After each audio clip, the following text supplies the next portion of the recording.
Alright guys, welcome to the third preliminary round of MIDP Open 2017. My name is Rupi. I am handling alongside me will be Suhaila from IIDM. On the motion that reads this House would teach children to distrust the state, I call upon the Honorable Prime Minister to propose. Kenya. Yeah.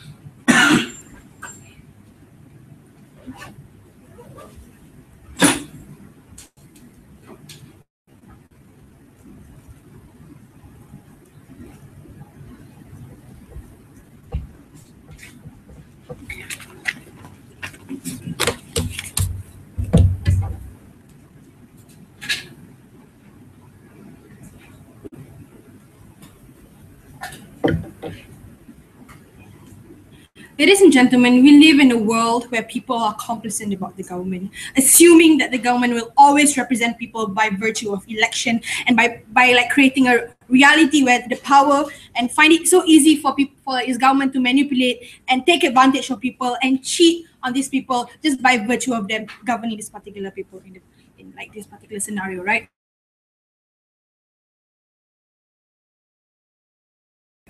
We will see Donald Trump and advantage of like everything that we believe in a particular society, and not understand the dealings and the horrible legislation that comes within a particular country that do not have skepticism to begin with, right? So you want to like sit through Congress, it will just pass without anyone ever questioning about like the legitimacy of the particular policy to begin with, right? So why does this all happen in the world? Because we assume that the government is just doing their best just because they're represented by a particular society, right? So what are we going to do with this scenario? Number one, we believe that we're going to teach teach children as early as possible, whether being in history or civic or even like one particular subject we do not have a preference to it, but as long as it is framed within like the subject to critically analyze whatever that's happening in the government, right? So things such as like we introduce more examples of when government are corrupted, like states that have been corrupted previously, right? So when in scenarios where these states have been taken advantage by when people in the particular state have been taken advantage by the government and things like that, right? So it obviously means that we do not advocate anarchy onto these people, because we believe that there is a fine line of like government being necessary.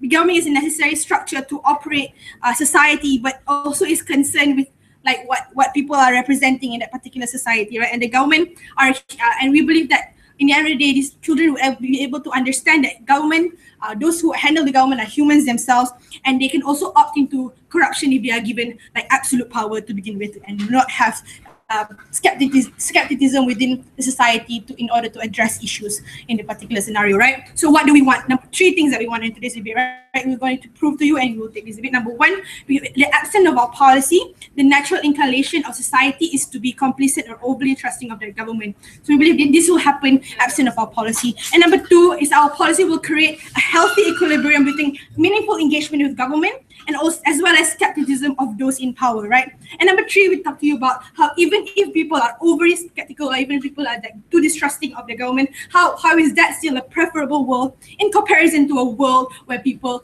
are like over reliant on the government and like overly trusting on a particular government just because they've been represented in election, right? So the first thing I'll be talking about is why people are naturally inclined to like be complicit or overly trusting of the government, right? So we believe that people have like necessities that they rely upon the government to give them, things such as like welfare, things such as education and healthcare, that they are like willing to put forth everything just in order to get this from the government, right? So personal interest that affects themselves.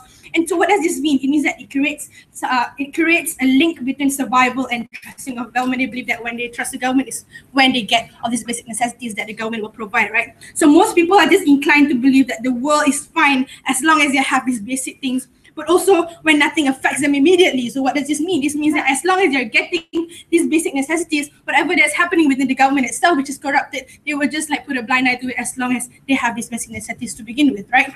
So what does this mean? This means that they don't think about the long-term effects of that particular government on what they're doing, right? All the policies that have been implemented, right? So they're only concerned with short-term interests, which only benefits themselves. So in the end of the day, they become complicit and they become too trusting of the world. So third level analysis is how like politicians in this particular scenario are now empowered to gain more popularity in a particular way, because the very reason why they were elected in the first place is because they go around having campaigns, right? So they go around telling people this is what you want, this is what we're going to provide to you. And when people like just buy into that kind of narrative that they're giving, so these people would just feel that as long as they're getting whatever it is, that the government should be in power. And we believe that the very absence of skepticism in the country is what leads to it being corrupted in the first place, right? So when they go into like the poor, for example, they would just like put these people on a pedestal just as long as they're getting the basic necessities that they are having right now.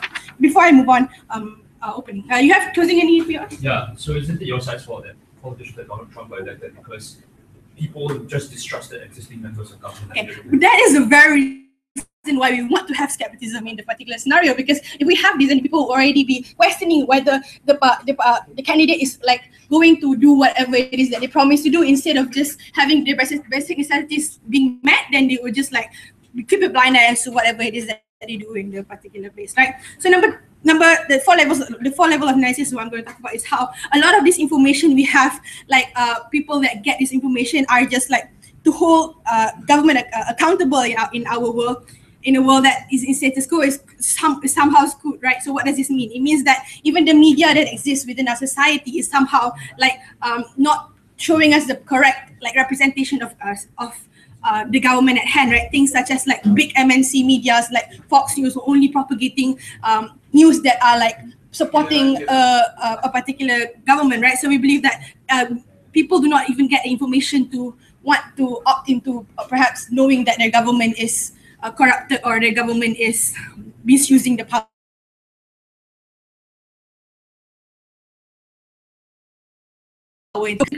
to like criticize the government and not just rely upon like media telling them whatever it is that the government is doing. And we believe that that is an integral part in which you want to uphold democracy in a society, right? So as a result of all this, right, people are just naturally inclined to believe that the government is just like put it on a pedestal and just like believe whatever it is. And we believe that we must address that issue. And to do this, we must have this particular policy instilled in schools, right?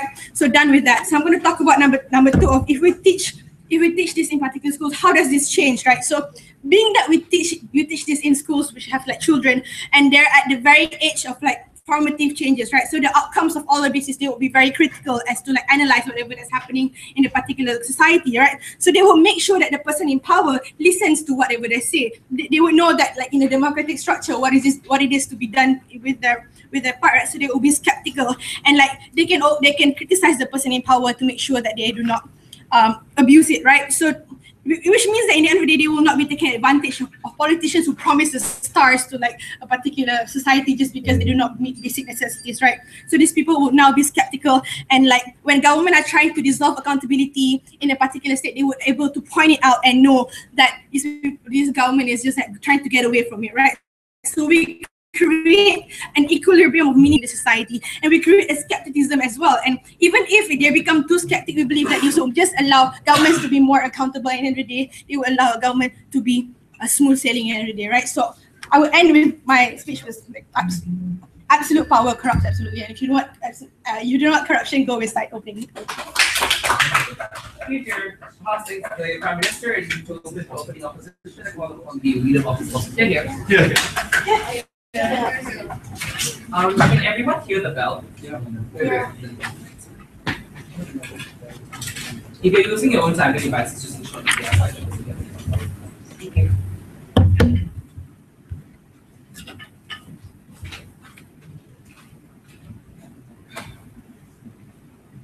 Ladies and gentlemen, make no mistake. The world in which proposition outside government wishes to propose is a world in which you have wild conspiracy theories flying all over the place because everyone thinks the worst of the government and thinks of the worst of the state. Their minds reflexively move towards the idea that the state is out there to get them. That is a world in which we oppose. What is the stance coming out from opening opposition? What we want is not the suspension of critical thought. Make no mistake about that. We think the debate, however, is about non-state actors, for example, parents, and whether they should teach their children whether or not to distrust the state or not. If opening opposition thinks that we shouldn't teach children to distrust the state because there's a difference between distrust and critical thought. The difference here that we're going to make early in the speech is that the difference is that distrust suggests rejection premised on the notion that the state is maliciously out there to get you, whereas critical evaluation is about the consideration of the possibility of variations of outcomes and perhaps ideas and possibilities which necessarily aren't biased to begin with. So the world in which they live in is a world in which at best you get critical evaluation that reflexively jumps towards the worst conclusions possible. We think that's problematic. What does government need to do in this debate? Government needs to argue why in a democracy where the press isn't muzzled, or even if the press is muzzled, why can't we have people forming critical opinions of the government? Because the counterfactual that they failed to recognize in PM is this, and they need to engage with this counterfactual, which is in our world, in art, you have things like social media and the internet, which breaks the monopoly of information that they premise their case on. Notice, panel, that the entire case was premised on the idea that the state still had monopoly over information and things like that. But that's not the case in 2017. In the age of fake news, we think that jumping to the worst conclusions is just problematic. I think what they need to prove to us is why, absent of the mechanism that they suggested, which is to socialize children into perhaps distrusting the state, why, absent of that particular mechanism, you can't hold the government accountable. Before I move on, sure. So critical evaluation sounds nice in theory, but to the extent to which you don't explain or show children that the state could be corrupt and this could potentially be a problem, why would anyone ever do this critical evaluation? Because in their world, critical thought isn't taught in there's a variation, there are multiple possibilities. What you're taught from a young age is that the state is out there to get you, and the state is inherently corrupted. That means that the worst possible conclusions you get exist on your side of the house anyway. That's just problematic. I'll explain why am I constructive. Okay, so first, why does distrust necessarily cultivate an anarchic mindset which they disingenuously claimed wouldn't happen, and why that's destructive to society? Recognize that children are impressionable and the views of their reality are in their formative stages to begin with. An anarchic mindset that teaches them that the state isn't for them but inherently out to get them and against them is one that breaks down the trust that states institutions have in the long run. What does their world look like? I have a friend who happens to be extremely edgy. I hope Singaporeans know who I'm talking about. And like that particular friend of mine has the worst conspiracy theories because he thinks that the state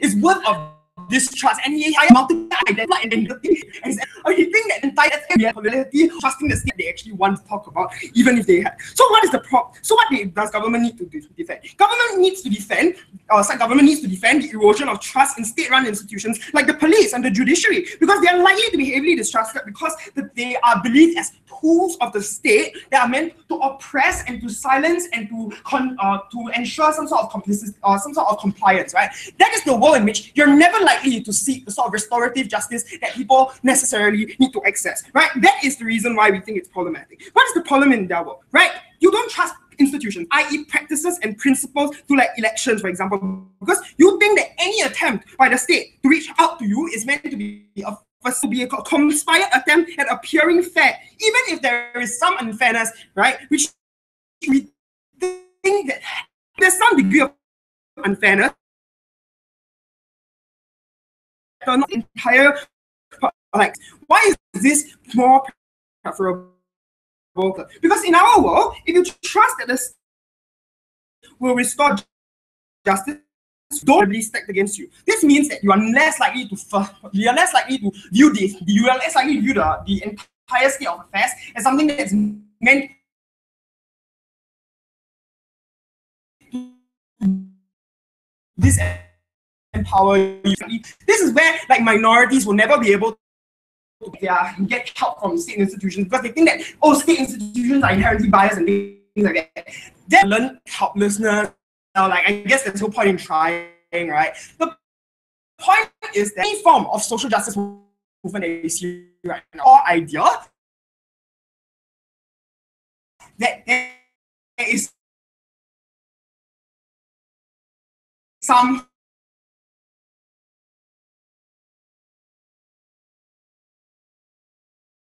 the point at a young cohort and which you can't possibly create any form of change. But secondly, what does this do for children? Trust at a young age is something that affects the development. You need to recognize that the ultimate authority in your entity can necessarily institutions are inherently slanted, and then there's no form of recourse that you can get. But what's the problem with this? The problem with this is this panel is internalizing the fear of being screwed over, because your understanding of this trust cannot be possibly nuanced towards the critical thought that they want to talk about, right? It's conclusions, we tell you that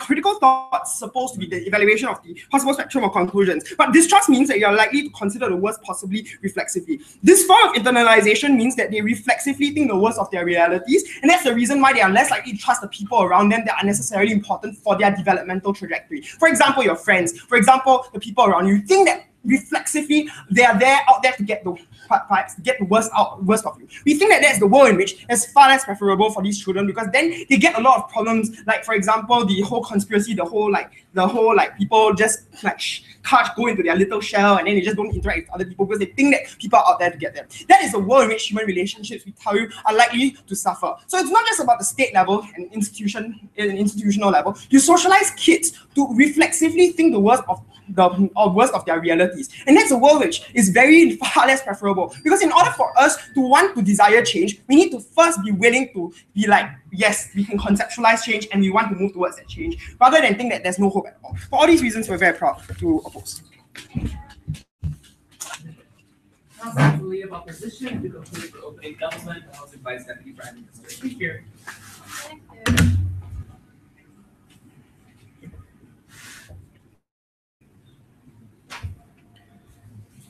Ladies and gentlemen, in my speech, I'll talk about what are the political ramifications and realistic reactions on society in how they engage with government, ladies and gentlemen, in a world where we tell them to distrust the state, even in a world where they overtly distrust the state. But I think it's worth pointing out at this point in the debate, large part of Joel's speech was assertive, right? It asserts that apparently people will be incredibly prone to conspiracy theories without actually telling us why that's true in the face of Sharifa's 4-level analysis of why people have a natural inclination of being trusting to the state, ladies and gentlemen. If you believe that positioning of their argument, then people's natural inclination of people trusting the state is counterbalanced by our education reaching the equilibrium in this particular circumstance. But ladies and gentlemen, if people have a natural inclination of trusting the state, then we don't know why the immediate reaction is flying right to the other extreme of the opinions that Joel asserts in this particular debate. Secondly, ladies and gentlemen,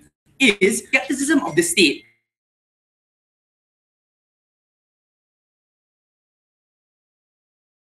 is our side of the house. So we don't know why our side can't say be skeptical of any political opinions or political forces at play trying to take control of the government or trying to represent your interests. I think a natural corollary or extension of distrusting the state could also extend to distrusting Breitbart, distrusting the media, distrusting CNN, because they might be intimately intertwined with the Democratic Party, for example, and trying to displace governmental function. We think that displacing as well as distrusting conspiracy theories is a natural corollary of our policy in this particular debate as well, and not mutually exclusive at all. They haven't told us why it is. But thirdly, they try to sneak in this thing, which just is unsubstantiated.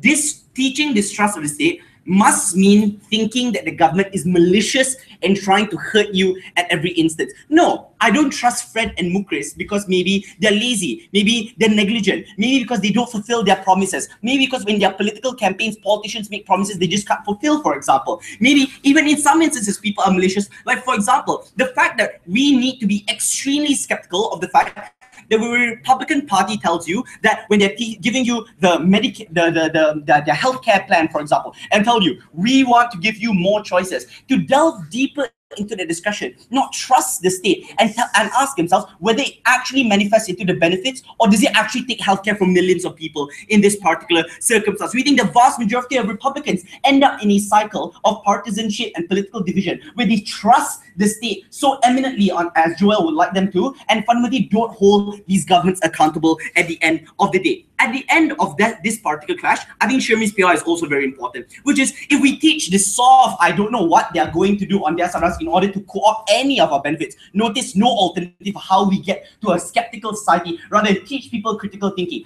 But fundamentally, if there's no necessity of being critical, there's no actual harm that you suffer as a result of being critical, why will any child, as you say, Joel, 7-year-old, think to themselves, I really need to pay attention to civics class because being critical means who knows, right? At least on the outside, people growing up from 6 to 18, ladies and gentlemen, fundamentally understand their place in society and how bad it can get and how it begins, for example, ladies and gentlemen, the fact that the rise of Hitler began with, for example, trusting in state institutions, not thinking themselves it's okay for the devolution of powers. There was a slow creeping of state institutions into making sure that the executive had absolute authority. Most of these things begin with a benign step by executive overreach, and that's the kind of skepticism we need, because the outcomes, even if we're overly skeptical, are so extreme on the outside house when the state has control over your life, over your livelihood, ladies and gentlemen, and has control over guns, for example. So maybe we're overly skeptical, but sure as hell that helps us stay away from dying on the outside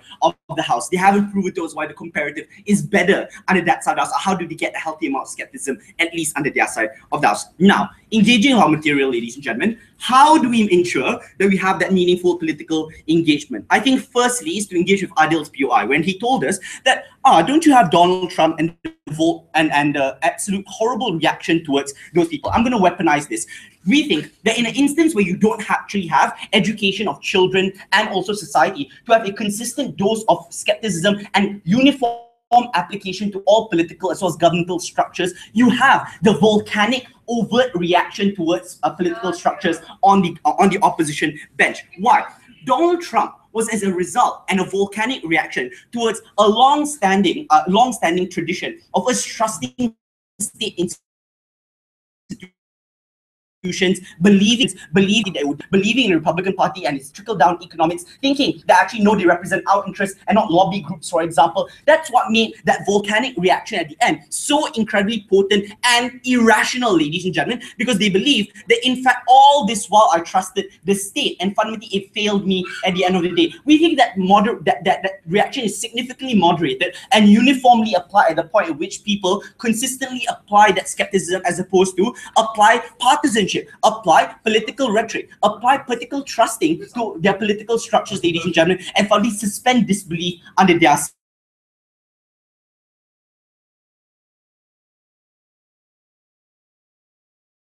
uniformly apply skepticism, not only to people currently in power, but the people who are set to replace them. By looking at each one of their faults. If I'm looking at Malaysia, Barisan Nasional failed in implementing, for example, the affirmative action policy properly. Or for example, Pakatan Harap makes large promises about their budget and finally cannot balance the budget with their proposal, for example. We think that these things can be analyzed. That's truly a mechanistic concern, Adil, if you really want to throw that out as a closing half.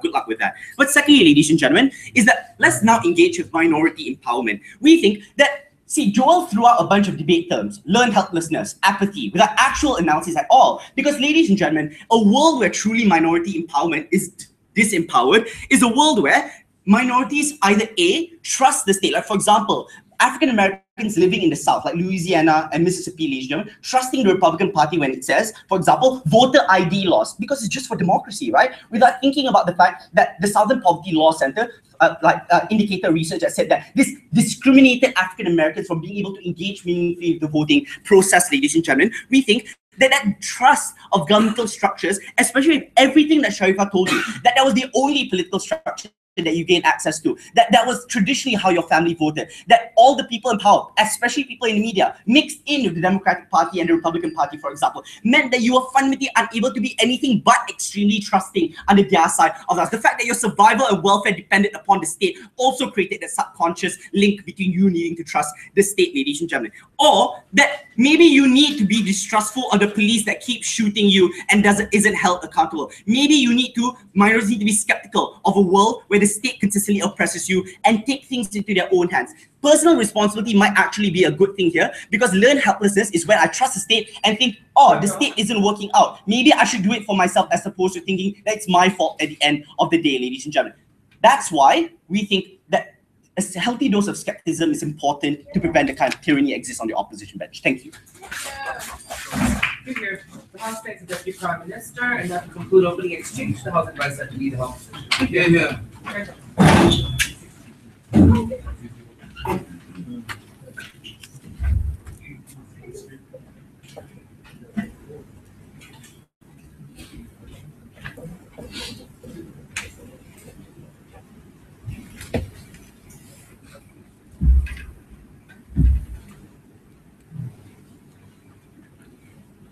The reality of status quo is a world where skepticism of the establishment already exists, right? Which led to the election of Trump, where absolute distrust of law enforcement by BLM has led to violent protests and polarization of society, and the rejection of all things that you disagree with as automatically being fake news, breaking down proper discourse. All of these things are status quo already. Since GovBench cannot prop status quo, they need to prove that we need more distrust than society already has right now.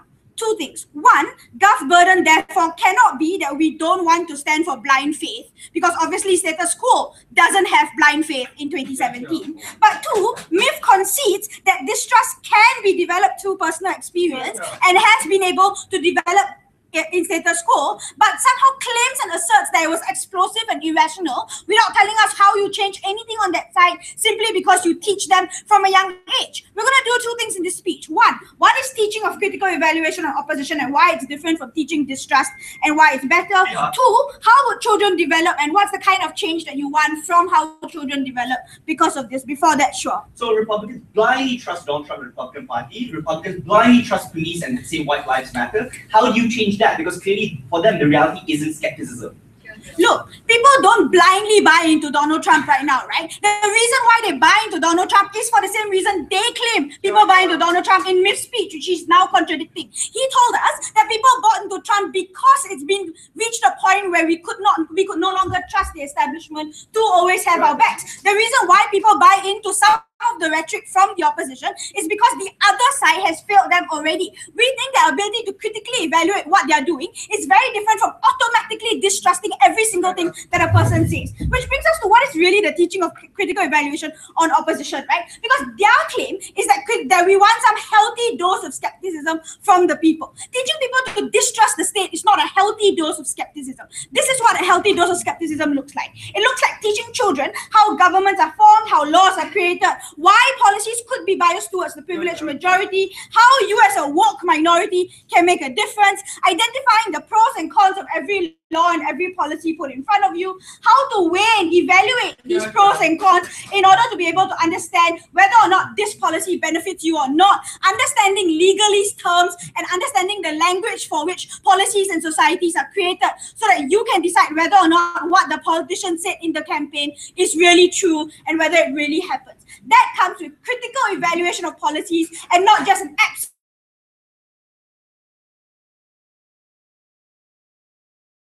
distrust of what that politician says. That's the difference in saying, you know what, the politician said this, we don't believe it. Yeah. So what is teaching distrust? Teaching that people are going to lie to you, that all politicians will lie to you, period. We don't have to evaluate it, we don't have to think about it. All things that are said by politicians are automatically wrong because we just don't trust them.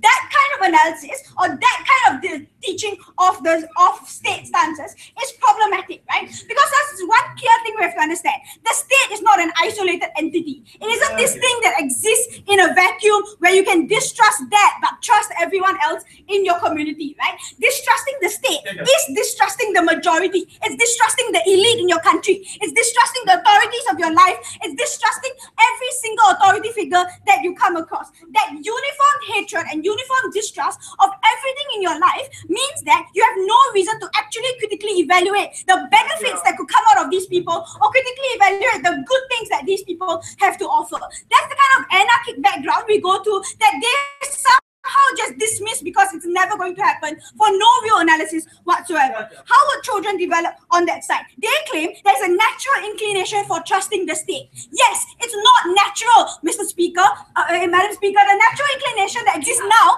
exists because they were taught from a young age to trust the state. If you no longer teach children to to have some skepticism in a critical evaluation, what happens on their side is no inclination to trust anyone whatsoever. It's not natural to be able to trust every single person in your life. Their claim that adults exist now who trust the state and that's a bad thing suggests that you need to be able to teach them criticism and not necessarily distrust. If from young you are told trust no one above you, chances are that your views of distrust will not evolve and your views of distrust will not create any sort of nuance. We think what's better on our side is to not have absolute distrust on that side, but instead have the ability to critically evaluate benefits versus harms, and we think that's significantly better. Significantly better than the concept that you should just never trust anyone or anything that's being said. What is the change that you want in the end of the day? We think that what you want to achieve is better policy making, more consensus, more collectivization, the ability to challenge norms in status quo. That comes with collectivization and mobilization, where you're willing to work with others, where you're willing to work in communities and work within the system, as opposed to a community that just says everything about the system is wrong. That is why, for instance, BLM right now achieves jack squat, because they merely come up with extremist identity politics that claim, you know what, everything about the state institution is wrong, everything about the state is absolutely something we don't trust. That's the kind of violent polarization that happens with things like BLM or with identity politics, with things like VDs against racism. We think that's where you get no discourse, no consensus, no ability to come to the middle ground, because people will constantly tell you, you know what, we just don't trust you. We don't think that we will ever buy into any of the benefits from it. But what did Joel tell you that we heard no response from me? We told you that when you create a system where you distrust state institutions, that means that individuals are isolated within their own corners. You no longer have the ability to say, you know what, I need law enforcement to help me out with this. I need to go out and seek counseling. I need to, for instance, be able to go get a court order for something. These are things that people will choose to not do because they don't trust the courts, they don't trust the police, they don't trust the justice system.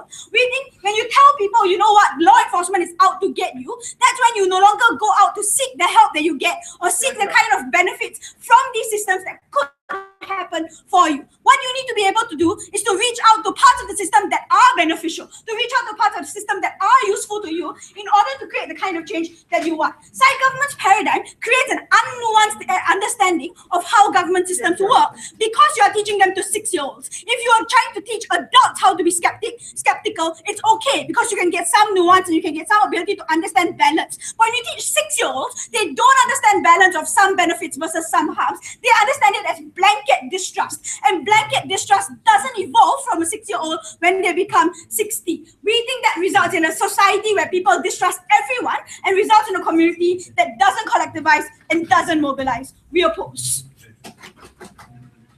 Here, House stands in the Legislative Opposition and subsequently the opening half to begin closing half for the member government. Yeah.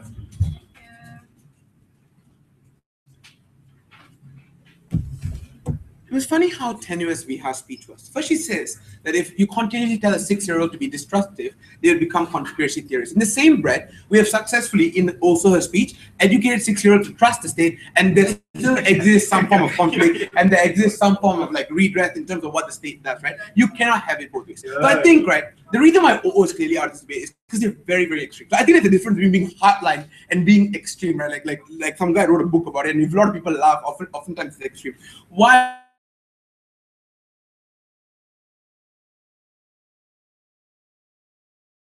were they of it? If maybe this is not true, which is false, does not mean you obviously become a conspiracy theorist, unfortunately, like your friend. I feel very sorry for him, but it's not the average case, right? Those like anomalies oftentimes happen, we cannot account for them. What are the rebuttals? Firstly, Joel asserted this, that social media is not somehow an a priori bad. I will tell you how we make social media better. But secondly, the conspiracy theories are oftentimes harmful. This is the shared case of OO, and I'm willing to engage in the extreme paradigm, right? Oftentimes, conspiracy theories are often very easy to disprove, right? Like the idea that they never landed at the moon is something that can be scientifically proven to be false, and the average reasonable person believes in them. In comparison to a state's monopoly, where they have so much more ambit, so much more money, so much more ability to get into your houses, those are some things that you cannot like easily disprove through scientific fact, especially when they have the money to silence those individuals that oftentimes go against them. Thirdly, they oftentimes don't take like we don't tell, like this is another line of the extremism. We're not telling teachers and not telling parents to take massive shifts in the state and saying that the state is abysmal. This is like equivalent to Somalia. No, we think it is fair for the parents and teachers to say there are certain policies that are good, right? Like possibly that like having a democracy is good, trusting like some doctors are good. Like obviously Malaysia has a screwed up democracy, but it doesn't stop us from going to doctors or policemen when we're in threat, because we recognize that even though they are problematic, they're the best we've got, and oftentimes that negates a lot of the harms we have brought to us. Lastly, fourth of that, what did she say, right? Is like, retaliation would oftentimes happen. This is where the opening exchange was very extreme, right? Like Miff says, oftentimes without this sort of things, it'll become like Germany 2.0, and we'll start invading Poland. Whereas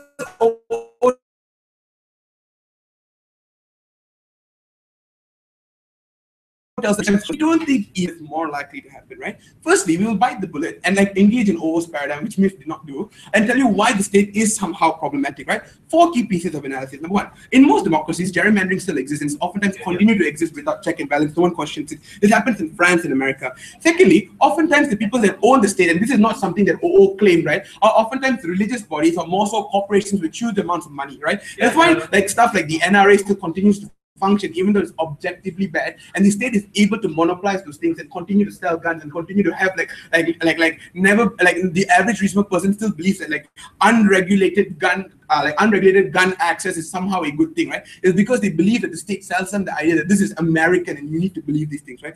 Thirdly, oftentimes a lot of even democratic states make minorities a villain and continue to do that to remain in power, right? The US does that with the African American minority. The UK does that with the Muslim community, right? Oftentimes it's people within establishment to continue their cycle of power that continue to use this, like villainize a particular community and say that they are solving the problem. That is also problematic that people oftentimes don't question. What do we want? Number 1, we don't want complete distrust of the state that we have pushed the burden onto us, but we rather not people buy the state's narrative wholesale. How do we do this, right? Number 1, we characterize the problem that in the status quo, people are oftentimes too passive. Like for example, Citizens United happened and oftentimes it died out. Occupy Wall Street happened, was never able to achieve any form of tangible change, right? A lot of these things happen in short spurts and are not long lasting. What is the world which we prefer? We want more levels of citizen activism. This is something that's absent in this speech, and how we get that, right? We would rather people have more like fact checking in terms of when they make their decision making, right? It means instead of relying on one complete source, you rely on a lot more sources. How did this achieve, right? You should fund more independent researchers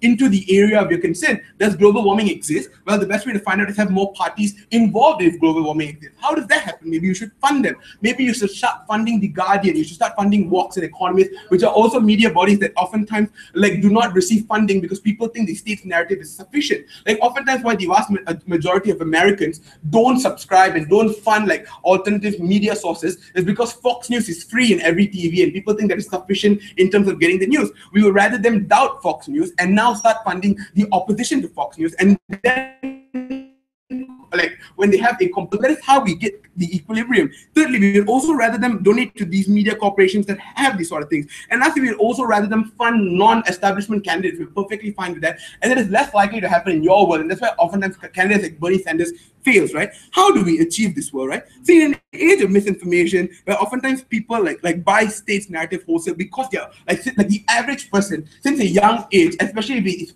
part of the minority group, oftentimes believes the state's narrative wholesale because that is the pursuit of happiness and that is the best way in which you can become a law-abiding citizen. That is a problematic narrative that we need to engage with. How do we engage with that? That is why Fiji is the first thing to tell you that when you have distrust, you're more likely to do actual tangible things that lead to a lot more counter narratives. And these things were the examples that I brought to you. What is the conclusion of this, right? Number 1, we have like less amounts of distrust. We have like more people questioning the vast amounts of money that like states oftentimes takes in terms of political donation, which has been like blanketed and we don't know for now. And maybe start to question if the decision making is something that is rational or something that is driven by money. Second question, right? How do we engage with the minority argument far better, right? So we think the problem right now is oftentimes the minorities have huge levels of distrust within the states, but oftentimes people within the majority community don't have, or have the average person in the majority community oftentimes does not have any distrust in the state. So sure, your woke Mara people think that affirmative action is probably screwed up, but the average Malay person does not feel that way. I think 1 before 6 here.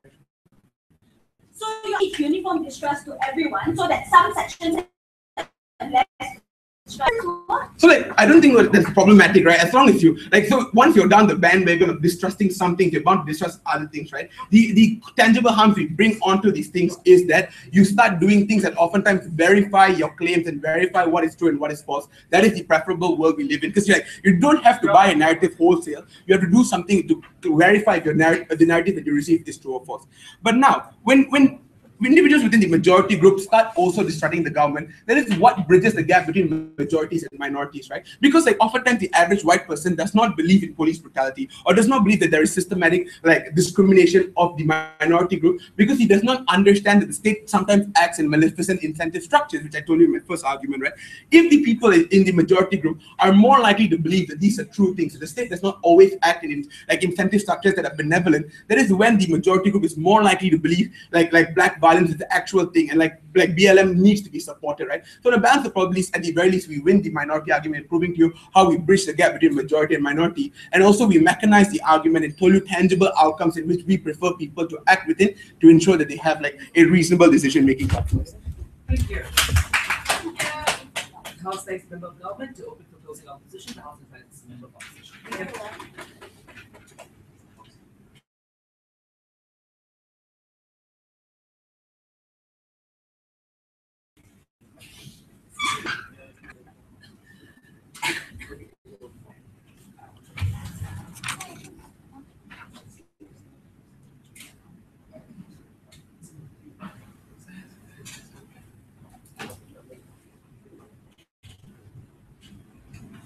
So I've been eliminated in octofinals and quarterfinals of many Malaysian tournaments to know that if there's one thing that a Malaysian circuit is famous for, it's about proving that your policy works and that there are practical impacts to your policy. Contrary to myth accusing me of making a simple mechanistic issue out of my POI, I think it's becoming sloppier after making World semi-finals. Wow! Oh my God. So before I move on to what exactly the comparative is in this debate, and therefore what the extensions are, I think there are two major contextual areas that you need to deal with, right? You've got weak democracies of like Malaysia and arguably the Singapore kind, where the real problem is not necessarily about blind faith in their governments, but a combination of either A, selfishness on the part of like the ethnic Chinese majority in Singapore, the ethnic Malay majority in Malaysia, or fear of government intimidation. Your real problem here is not about ignorance or about like not being skeptical enough of the state. I think enough people shit on the Malaysian and Singapore governments, so that's not really the big issue in this debate. The main contextual issue that was discussed in the opening house is about liberal democracies and the deficit of trust that happens when you distrust like establishment figures like Hillary Clinton and the Democratic Party. Therefore, government's proposed solution is a little bit inappropriate for three separate reasons, right? The first of which is there is a difference between distrust and skepticism. I can be skepticism of things generally because I want to see what is your real incentive, like what are the knock-on effects, are you ignoring certain things? But to distrust something is to have a default stance that actively prejudices you against a particular like group or a particular institution or a particular idea. Now I know this may sound like definitional, but it's probably a sort of rebuttal, Yano. Like the reality is the words in this motion matter, right? The more importantly, when you say distrusting the state, you're not referring to an idea or a policy. You are referring to an entire institution, the teaching service, the judiciary, the police force, parliament, elections itself, and the people that are currently associated with it, because people often make associations between the state and the ruling party and the members of the ruling party. So for example, if you distrust the Democratic Party, it is not for certain that you're going to distrust the Republican Party because your current association is of like the last 8 years of Barack Obama's like tenure, as well as the people currently running those institutions. Furthermore, we think that they are unlikely to be biased against the Republican Party because the people who are the messengers of like the anti-intellectual movement, the people who say distrust the state, distrust the institutions, they are here to steal your taxes, are often people from the Republican Party or the Tea Party offshoot themselves. And it takes a whole lot of cognitive dissonance to, on the one hand, trust the message that these individuals are saying, like in election campaigns, and then to distrust the Tea Party members themselves. Like, sure, we are like many individuals are capable of like juggling both thoughts in their heads, but to the average person who doesn't know any better, who's not very informed, like your instinct is to trust the messenger, but distrust the people whom they are shitting on. So quite clearly, the mechanism by which like myth supposedly achieves the uniformity of distrust is tenuous at best, right? Furthermore, we think that if we're talking about teaching children to distrust the state The sort of people who are educating children are your average teachers in average public high schools, or no thank you, or average parents, many of whom are not going to be value neutral themselves. Many of whom are going to hold their own political notions of what is right, what is wrong, and which party to support. The incentives of the messenger dictate that the uniformity that you speak of is impossible to achieve. No thank you. The comparative, therefore, is twofold. Sure, I think opening up can try and strive for like teaching critical thinking in schools, and I would like to do that too. I also think it's somewhat difficult, so I propose a slightly simpler solution. From the perspective of a progressive movement who, at some point in time does want to control the state apparatus so that you can have welfare policy, gun control, helping minorities. The solution really isn't about distrusting the state because you require that institution at some point in time, right? As part of your aims of like achieving good things for people. You want to rebuild trust in those institutions as a result. That is the way by which you actually regain power and help people who are vulnerable in society, not necessarily to distrust the state altogether and destroy the primary mechanism by which you actually achieve like long-lasting change in society. No, thank you. Now, before Myth accuses me of like not providing mechanisms, let me show you. So, for example, if you are members of progressive movement, regardless of whether you represent the Democratic Party or an NGO or any NAACP, you need maybe more door-to-door campaigning during elections. Maybe you need to be more transparent in explaining what the government rationale for your policies is, to uphold the Freedom of Information Act more thoroughly rather than keeping terrorists in Gitmo and not explaining why you do those things, and to be more forthcoming about the mistakes coming up with the elections. Like, sure, there is not an exhaustive list of what you need to do in order to rebuild trust. But we think that that is a more effective solution, even if I don't prove how it works, than simply shooting yourself in the foot by destroying all faith in the state altogether. No, thank you. I'll take you at 5:30. So what is the extension then? Threefold. The first of which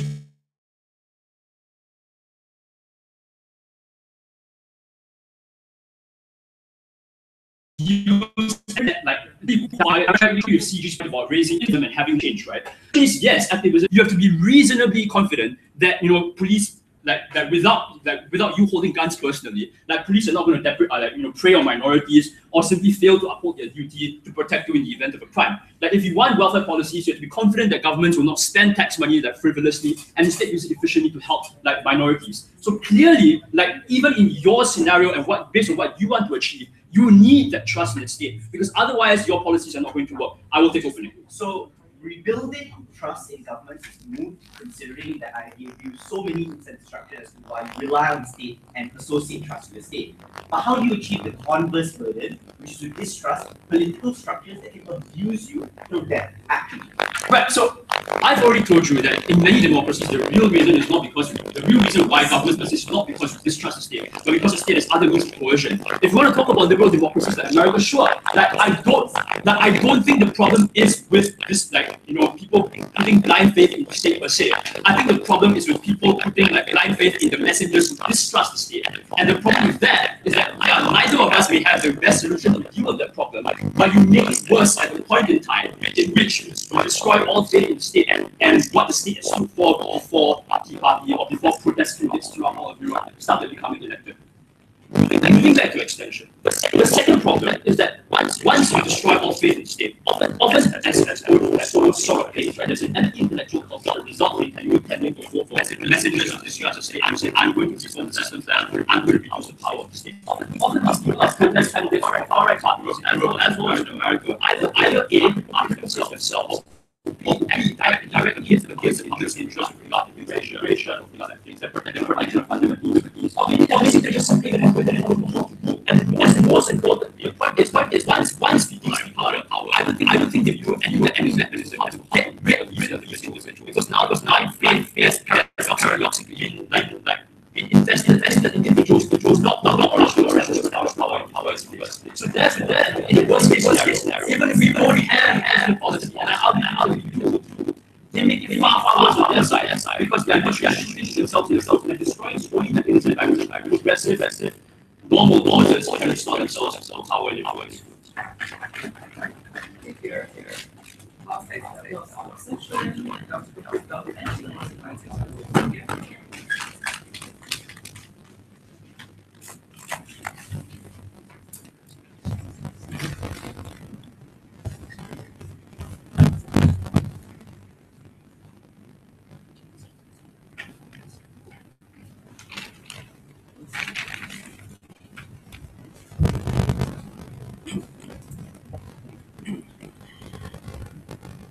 You can't just say that you're policies to see more faith in state institutions without actually showing how you're going to get to that point. So if you're going to start throwing things around, then I think you've gotten a bit complacent ever since you became Asian champion. Right?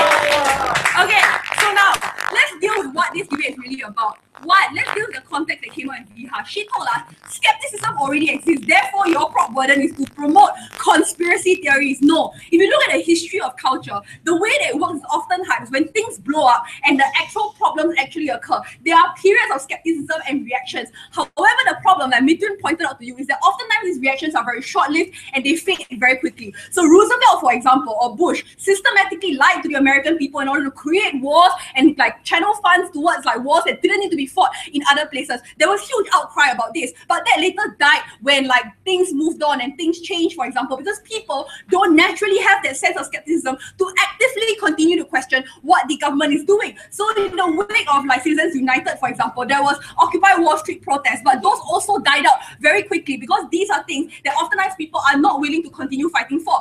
Here's where I extend on that specific analysis, and here's the reason why. One, because oftentimes we are fed a particular idea that there are many people who are skeptical about the system. That's not true. It's oftentimes a very small group of individuals who are there, who are fighting for a specific cause, and they are the ones who are making the most amount of noise, which therefore means that the large majority of people, the critical mass that you actually need in order to fight for change, such that politicians and parties, for example, actually have incentives to change the kind of policies that they are promoting to the people on the ground, don't actually exist. And that is the reason why there is such limited change despite these small pockets of resistance that existed around the world today. The second issue and the reason why this is problematic is because oftentimes what they don't realize is that education is a specifically important time period in which this happens.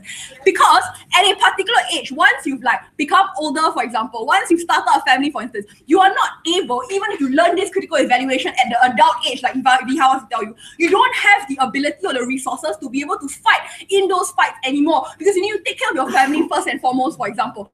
You don't have the time to take out a job, to sit in a process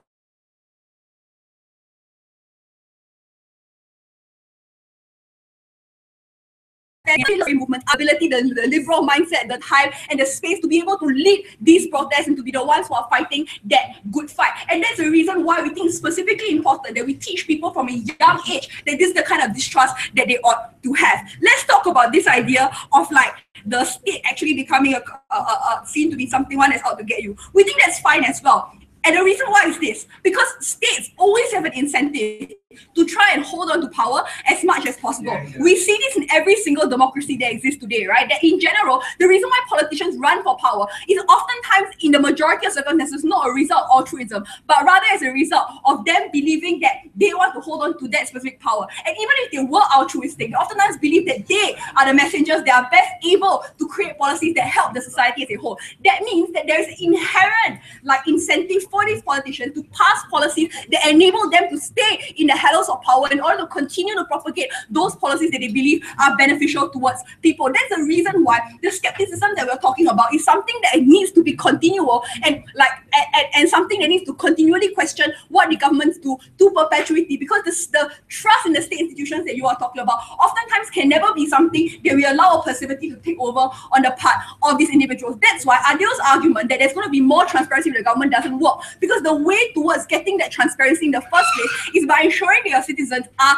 themselves woke and are themselves activists that are able to hold the government to account, to demand that transparency and information such that that trust in state institutions can set up. I think it's extreme to argue that people won't turn to the police or won't go to hospitals if they are sick, because they still remain, like opening government tells you, the primary source by which these policies are able to be passed. The question then is, do citizens take an active role in terms of scrutinizing the policies that are being passed to their benefit that the state can therefore allow for them, or do they just allow states like run free with the idea that they're going to act in their best self-interest? What were the extensions that we gave you that Adil just conveniently didn't deal with? One, we talked to you about citizen activism, and the important nuance in this case that comes from closing government is this, that we believe that the point of making people skeptics and mistrusting of the government is to change their calculus such that they are more likely to make personal sacrifices in order to promote the kind of culture that's necessary for this transparency to exist in the first place. Recognize that in a world that they speak of in status quo, individuals who trust the government have no incentive whatsoever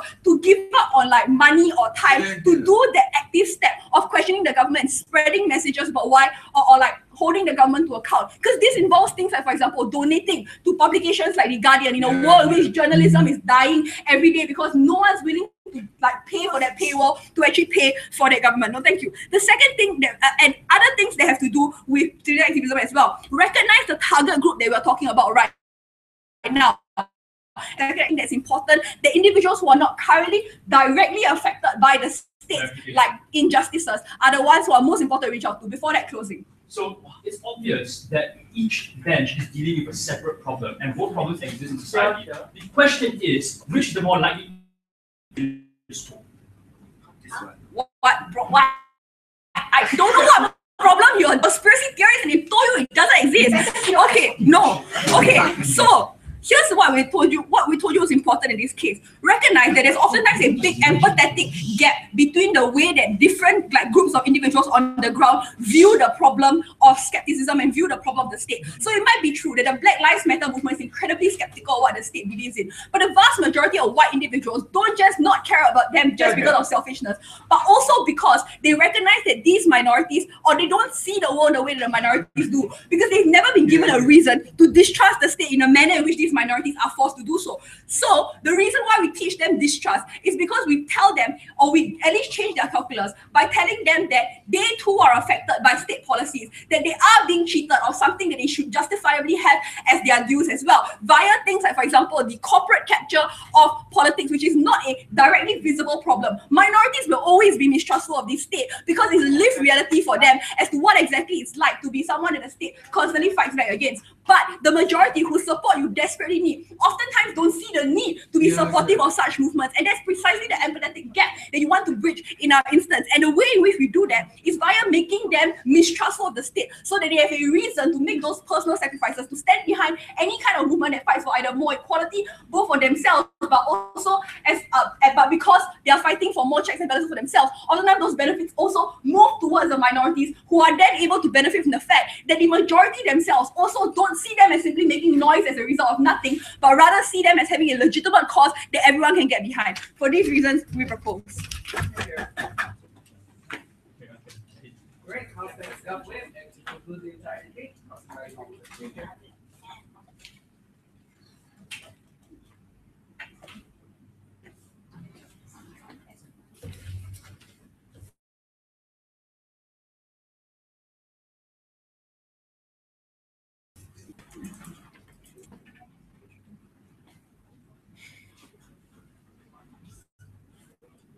Speaker, I think it's difficult to adjudicate this debate on which side has the better policy. But I think because all of these four teams in this room do not have a concrete policy to actually work on. Okay. But what you can adjudicate this debate on is which side actually makes it worse. In direct response to Shermay, right? What Shermay said about how people, there's not enough distrust in the government, there's not enough distrust in questioning, right? Would have been applicable 20 years ago. But right now, as to borrow opening opposition's analysis, right? We have that people are more aware that people actually have Facebook, people have Twitter. We have people where news agencies now in today's day and time are no longer able to be controlled by the state, because you have like the rise of alternative media. You have the rise of like, you see left wing, you get the whole spectrum of news. People have access to all this. Trends are changing. We believe that policy is outdated. We believe that it causes more harm. So what Adil mentioned is POI. Actually, this POI was about a very same thing, that we're talking about two different problems here. First problem, right, is too much trust in the current government. And that is what government is talking about. What we are talking about is that there's too much trust in protest movements. Like people automatically distrust the government and jump to this. Now let's analyze which problem is more pertinent. We currently see, right, trends changing as in terms of like how Donald Trump came to presidency. Although people knew he was bad, they did it because they just don't trust the government anymore. So they wanted to, but they put their trust in protesters, because it's impossible, as opening government would say, to have a uniform trust across both government and protesters. Children especially, this means this nuance of children at the formation age. Mifzal wants to teach them at age 6 years old to distrust one person and also distrust another person. Think in the mind of a child, right? When you're actually distrusting, how are you going to distrust both this person and this person? Children always look for something to cling on to. In response to me, children always look for something to cling on to, and they're likely, it's a binary, it exists in sort of a binary for them. If they are taught to distrust something that's currently happening now, they're going to automatically think that, okay, I should always trust protest movements, or even the idea, this whole woke culture, this whole stay woke, be a rebel, all these activism ideas, right? These are going to be ingrained in the minds of children when they grow up to always jump into, whenever there's that I'm always going to not be happy with my current government, instead of working for change within my government, what I'm going to do is take the shortcut and vote for an opposition who even may not be bad, but I'll say, oh, it's better than the current government. I hate the government so much, but I'm a woke rebel, so I'm going to vote for this current government, this protester. So that's the harm that's going to happen on their side, right? It's a lack of actual thinking, and that thinking actually comes, right, just from status quo. Like when you see trends, you see people become more aware, people become, there's already a significant amount of people saying that you have to be more aware, significant amount of people saying that you have to avoid the problems of Donald Trump's presidency. There are historic lessons to learn from, and we believe that it's no longer relevant to actually say that, yes, opening. So, apparently, so you can teach a nuanced story about how to rebuild state institutions and democracy, opening opposition to build a nuanced story of how to be skeptical but actually really trust the state. But apparently we cannot teach a nuanced story to children about whether or not you should be skeptical as a default setting. Oh. Okay, so let's say we disregard all these nuanced policy. Okay, if like I said, what we're dealing with now, right, is which side causes more harm. Like when we try to rebuild trust, we think it's a much better way to actually teach children to, even if it's not nuanced, right? It's not nuanced. What we're doing is completely possible for the state to be manipulated, but it's the same thing on your side. That's completely possible for the state to teach students to distrust in a way that the state wants to teach them to distrust. But what happens, right, is that now we teach kids that the way to actually solve problems is to co-opt yourself into the system, co-opt yourself into the government, actually look at what the government is doing. The government is doing these things. Actually critically analyze the spectrum of like news that you get, and actually make an actual make a better decision instead of always jumping into the idea of protesting against the government, always jumping into ideas, because this is where like the teams in this debate didn't really make it characterize exactly what his education looks like, right? The amplification of being a kid is so important in this debate. Like when you are a kid, right, when you get to form your views of the world, you actually, like OG seems to think, right, that this uniformation, right, would allow kids to actually like in long run they will know, okay, I distrust this person, I don't distrust this person. What they didn't realize, right, is that this trust or distrust thing, right, is something that's time sensitive, it's something that's people sensitive. Very often, right, kids, when they associate ideas with certain things, and they associate ideas with certain things at that point of time. So like Adil said, and this is where we come in. Everything that Adil told you, when it's impossible for kids, it's really impossible for them to distrust this. They're going to always form an implicit association. For example, like first, protesting is good. Secondly, on a second level, right, if at that point of time, right, first that the government is always bad, is always evil, is a thought police. If some rebel group comes up, we should support that because we are woke, because that is what we have been taught to do from a very young age. While you want to achieve that nuance, right, you will never be able to achieve this nuance in kids. For the reasons Adil gave you, kids are young, their ideas are yet to be formed. They are always going to exaggerate these ideas. These ideas are always going to be amplified. Secondly, the teachers, the people who educate them, these people are going to always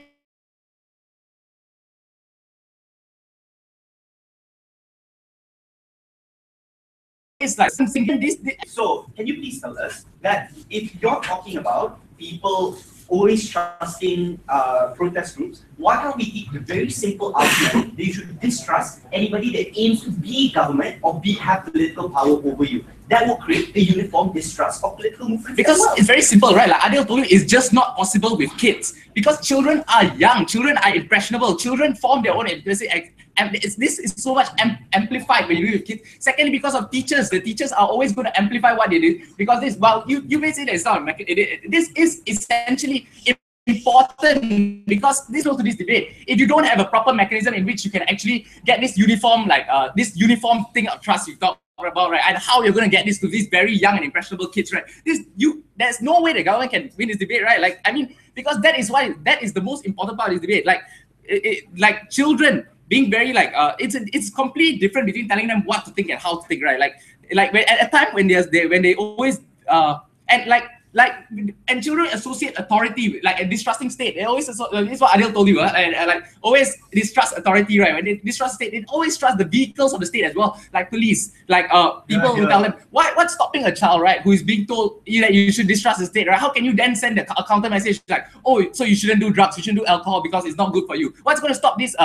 When these people, when the minorities growing up in badly they say we distrust the state, why should we also listen to other messages that the state is sending? How do you get this nuance or understanding or this complete actual of what some things are bad here, some things are good here. You should distrust the state in this, but you should trust the state in this. We don't see what everything that your policy causes the most harm. We think that we successfully show that. Go to closing our position. Thank you. Very helpful. Subsequently, everyone, thank you for today.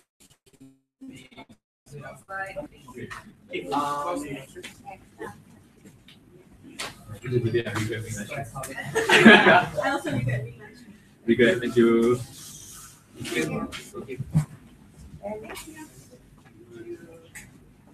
Hey.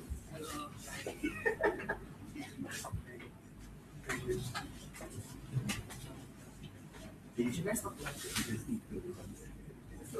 It's Harvard outside. Harvard.